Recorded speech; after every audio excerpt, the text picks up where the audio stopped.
Pengertian demokrasi. Demokrasi adalah gagasan atau pandangan hidup yang mengutamakan persamaan hak dan kewajiban serta perlakuan yang sama bagi semua warga negara. Macam-macam demokrasi. Demokrasi berdasarkan penyaluran kehendak rakyat. Demokrasi langsung merupakan sistem demokrasi yang mengikut sertakan seluruh rakyat dalam pengambilan keputusan negara. Demokrasi tidak langsung merupakan sistem demokrasi yang digunakan untuk menyalurkan keinginan dari rakyat melalui perwakilan parlemen. Demokrasi berdasarkan hubungan antar kelengkapan negara. Yang pertama, demokrasi perwakilan dengan sistem referendum merupakan sistem demokrasi yang dimana rakyat memiliki perwakilan untuk menjabat di parlemen namun tetap dikontrol oleh referendum. Yang kedua, demokrasi perwakilan dengan sistem parlementer merupakan sistem demokrasi yang di dalamnya terdapat hubungan kuat antara badan eksekutif dengan badan legislatif. Yang ketiga, demokrasi perwakilan dengan sistem pemisahan kekuasaan merupakan sistem demokrasi di mana kedudukan antara eksekutif dengan legislatif terpisah, sehingga keduanya tidak berkaitan secara langsung seperti sistem parlemen. Yang keempat, demokrasi perwakilan dengan sistem referendum dan inisiatif rakyat merupakan sistem demokrasi gabungan dari demokrasi perwakilan atau tidak langsung dan demokrasi secara langsung. Berdasarkan prinsip ideologi. Yang pertama, demokrasi liberal berdasarkan atas hak individu suatu negara yang menekankan suatu kebebasan setiap individu dan sering mengabaikan kepentingan umum.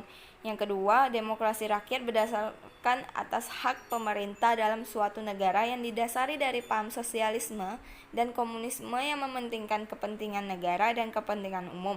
Yang ketiga, demokrasi Pancasila yang bersumber dari tata nilai sosial dan budaya bangsa Indonesia dengan berdasarkan musyawarah dan mufakat yang mengutamakan kepentingan umum. Prinsip-prinsip demokrasi di Indonesia. Yang pertama, pemilik negara adalah rakyat sehingga otoritas rakyatlah yang memiliki kekuasaan tertinggi. Yang kedua, orang-orang yang mewakili rakyat untuk memegang kekuasaan tertinggi dalam suatu negara dengan status suatu anggota suatu lembaga kekuasaan tertinggi yang disebut parlemen haruslah dipilih melalui suatu pemilihan umum yang diadakan setiap 5 tahun sekali. Yang ketiga, tidak ada pengistimewaan kepada seseorang ataupun kepada golongan atau partai tertentu. Yang keempat, harus ada undang-undang yang mengatur tentang struktur organisasi kekuasaan dalam negara dan mekanisme pelaksanaan kerjanya. Ciri-ciri demokrasi. Yang pertama, adanya penyelesaian perselisihan dengan damai dan sukarela. Yang kedua, adanya jaminan bagi terjadinya perubahan secara damai dan dalam suatu masyarakat yang sedang berubah. Yang ketiga, adanya pergantian penguasa yang berlangsung secara teratur. Yang keempat, adanya pembatasan atas pemakaian kekerasan secara minimum.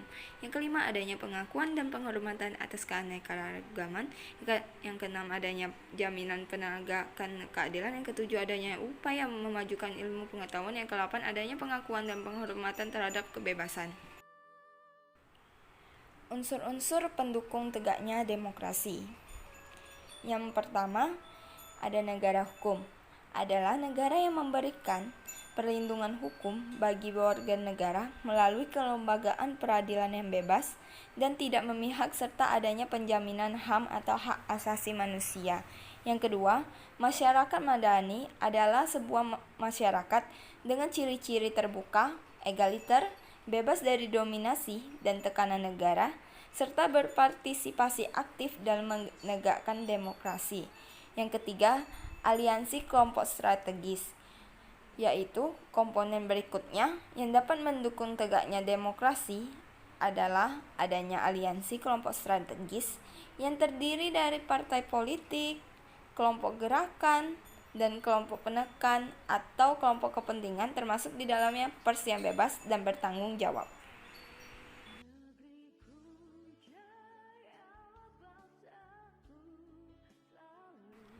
Contoh demokrasi.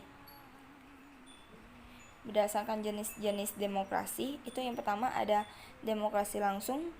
Contohnya ikut mencoblos saat pemilu atau pilkada dan memilih secara langsung ketua kelas. Yang kedua, itu demokrasi perwakilan. Contohnya pembuatan undang-undang yang diwakili oleh anggota DPR.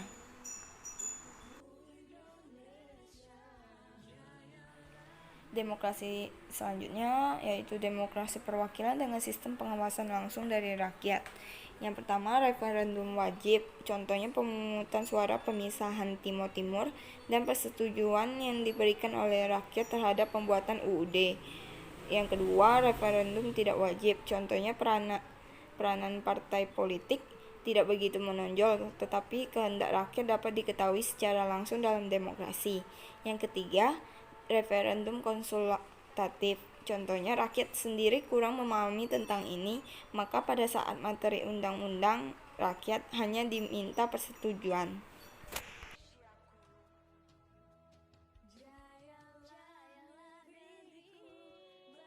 Demokrasi berdasarkan titik perhatian atau prioritas. Yang pertama, demokrasi formal.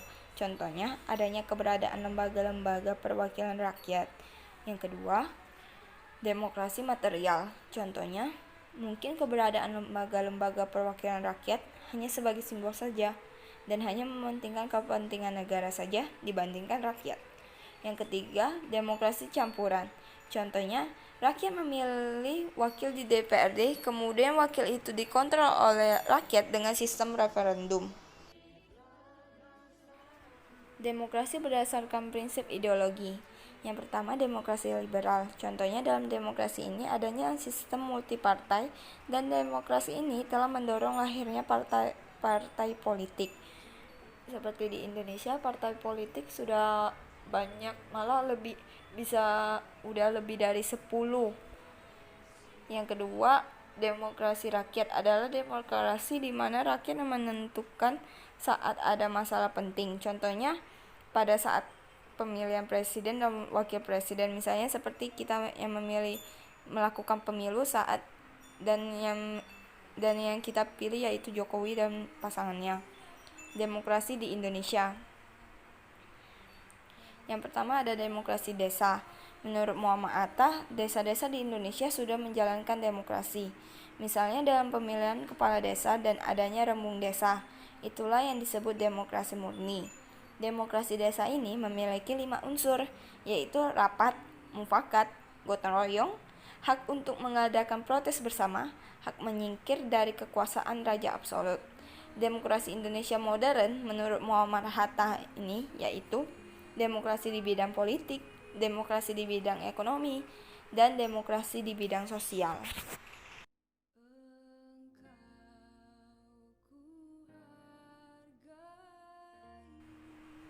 Yang kedua, itu ada demokrasi Pancasila. Pancasila adalah ideologi nasional, yaitu seperangkat nilai yang dianggap baik, sesuai, adil, dan menguntungkan bangsa.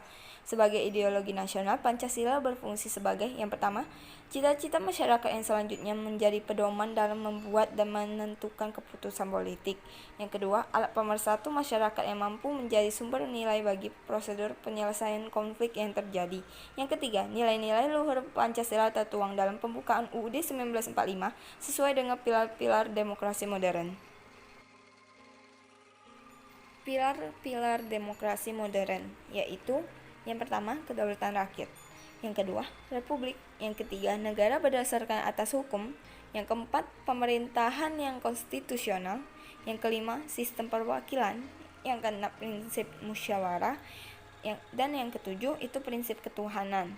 Demokrasi Pancasila dapat diartikan secara luas maupun sempit, yaitu secara luas, demokrasi Pancasila berarti kedaulatan rakyat yang didasarkan pada nilai-nilai Pancasila dalam bidang politik, ekonomi, dan sosial. Secara sempit, demokrasi Pancasila berarti kedaulatan rakyat yang dilaksanakan menurut hikmat kebijaksanaan dalam pemusyawaratan perwakilan. Thank you.